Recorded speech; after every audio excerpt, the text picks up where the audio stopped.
This week, when I was watching the news and scrolling through social media feverishly, as I do every week, the image that captured my attention for the longest time did not originate this week from the Middle East, but instead from a little bit closer to home in Philadelphia.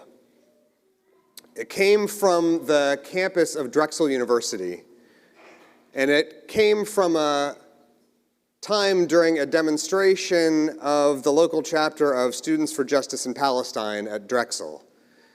They were putting on a large public protest there, similar to the ones we've seen at many other universities across the country.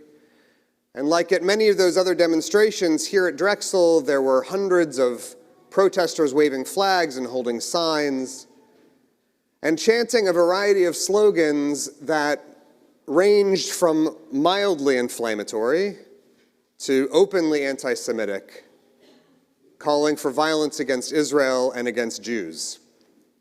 So that part was upsetting, but given what's been happening around the country this week, it was not, I'm sorry to say, particularly surprising or especially newsworthy. This was an otherwise unremarkable SJP protest, except for one moment that was remarkable, and it was memorable. As the crowd grew and the volume increased, the flags and the banners and the shouting became more and more vigorous, the photographer who was documenting the event captured something very special. Across the street from the massive protesters stood a single Drexel undergraduate student, standing all by himself on the steps of a building facing the demonstration. As the chanting from the demonstrators reached a crescendo, this young man calmly and deliberately unfolded a large Israeli flag, and he held it up over his head, very slowly and calmly began to walk toward the protest. He kept walking until he got within a few feet of the angry crowd, just on the other side of the police officers who were there to keep the peace, and then he stood still. No shouting, no name calling, just the quiet display of that flag and the strength of his unwillingness to hide who he was and what he believed in. And then after some time had passed, he refolded the flag, turned around, and walked back to class. We don't know his name. We don't know anything about him. But that act of conscience and pride that was recorded on video stuck with me, and I believe that it will stay with me for quite a long time. This week, our Torah portion introduces us to Avraham Avinu, our forefather Abraham, the spiritual pioneer who enters into a covenant with God and gives birth to the great nation to which all of us trace our spiritual heritage. Because of that covenant that Abraham makes with God, we traditionally understand him to have been the world's first Jew. Technically speaking, though, it's probably more accurate for us to refer to Abraham as the world's first Hebrew, because our people aren't referred to as Jews until quite some time later, until Abraham's great-grandson Judah, from which the word Jew derives, comes along. So Abraham and the next 3 generations of his family are called Ivrim, Hebrews. So what does it mean to be a Hebrew? What is it that our Parsha this week is trying to communicate when it makes a point of calling Abraham Avram HaIvri, Abraham the Hebrew? Many of the classic commentators offer a geographical explanation for this piece of the Torah verse. The Hebrew word Ivri is related to the word Ever, which means on the other side. So before Abraham emigrated to Canaan, he was born in the city of Ur, which was on the other side of the Jordan River. So when he took his long journey to follow the path that God set for him, he would have been known in his new home in the Holy Land as an Ivri, a person from the other side of the river. And so to be a Hebrew, for us, just as for our forefather Abraham, To be a Hebrew is to be a person from the other side. To live in that way, for the root of your identity to be the fact that you live in a state of distance and separation from others, can be tremendously lonely. The ancient rabbis used to speak admiringly of Abraham because, as they said, when the whole world stood on one side, he stood on the other. And they meant it as a compliment in praise of Abraham's principles and the strength of his convictions.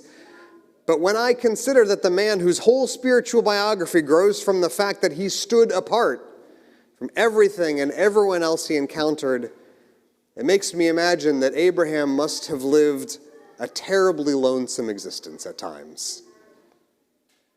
And that's what I thought about when I saw that one single university student holding an Israeli flag and standing all by himself.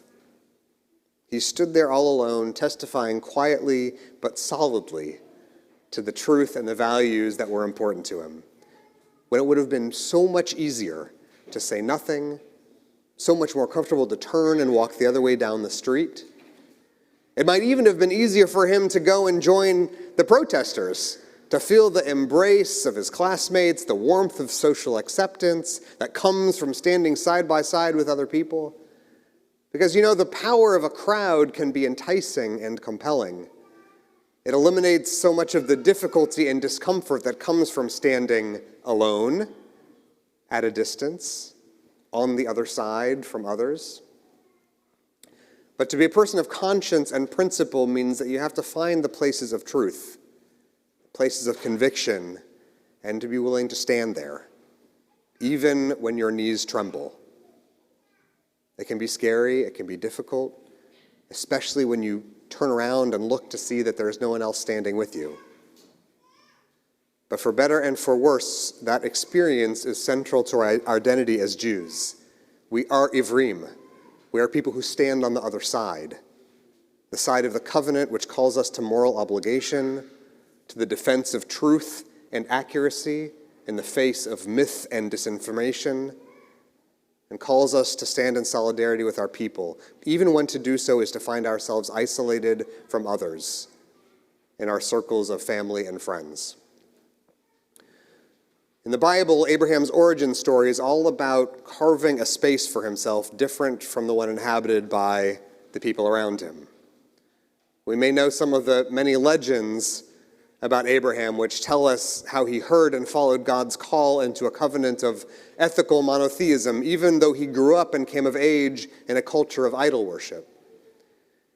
It may very well have been that it was exactly that deep inner strength, those reserves of calm, power, and perception, that those were the resources that God saw in Abraham when God called him to be the forefather of the entire Jewish people. Standing apart can be lonely, but it can also be a powerfully efficient engine of self-discovery and growth. When you have to sit alone with your thoughts and your beliefs, it pushes you toward intense scrutiny, toward a careful examination of who you are and what you stand for. Sometimes we might need that space, that distance from other people, from the momentum of peer pressure and trendy groupthink, to arrive at the sharp clarity that we need as Ivrim, as spiritual other-siders.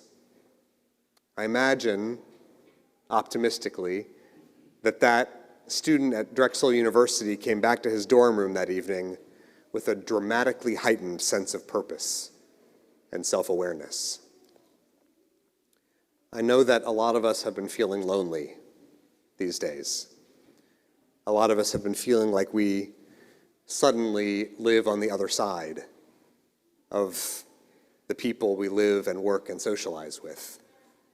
A lot of people, some of you in this room tonight, have shared with me a gripping sense of unease and disorientation that have come from realizing that there are a lot of people that you thought stood next to you, but you only discovered later that you couldn't get away from the reality that they actually live on the other side. And I want to say that I hear you and I'm with you, and you are probably right. You probably are desperately lonely sometimes these days. It's the same for many others of us as well. But if I have any advice or counsel to offer at these times of lonely principledness, it is a reminder that this loneliness and isolation doesn't define us. It is hurtful and it's unsettling, but it is temporary. When God led Avram Avinu from his father's house and from his homeland, God must have known that Abraham would be lonely at times along the way. But the thing that called him, the idea that gave him strength and courage along the way, was the inspiring realization that that to become who we would become, to grow into the founding member of the worldwide and ever-living Jewish people, was for Abraham to know that he would not be lonely forever. To be part of this people, this nation, this collective population of Ivrim, a member of this minuscule but awesome people, is to gain solidarity and strength, confidence and conviction from the covenant that we all embody. Abraham was the first one to live as a spiritual other-sider, but we are his children. And we too have the obligation to stand up for the beauty and the power of our people and our covenants, and we have the capacity to do so even when it means standing alone. Friends, this is a Shabbat that celebrates and commemorates great journeys. Our forefather Abraham's journey took him from Ur to Canaan, a distance of some 400 miles that he traveled by foot. Today, our own journeys, thank God, are generally considerably shorter and less arduous, but many times they are just as demanding and just as frightening, especially when we find ourselves unexpectedly traveling alone. But we have many gifts and blessings and resources. We have the support of each other, and the strength of an immortal covenant that makes us who we are. And so as we make our way forward, friends, I pray that we'll be kept in safety and security. I hope that we will do what we can and endure what we must, because all of us are part of something great and enduring.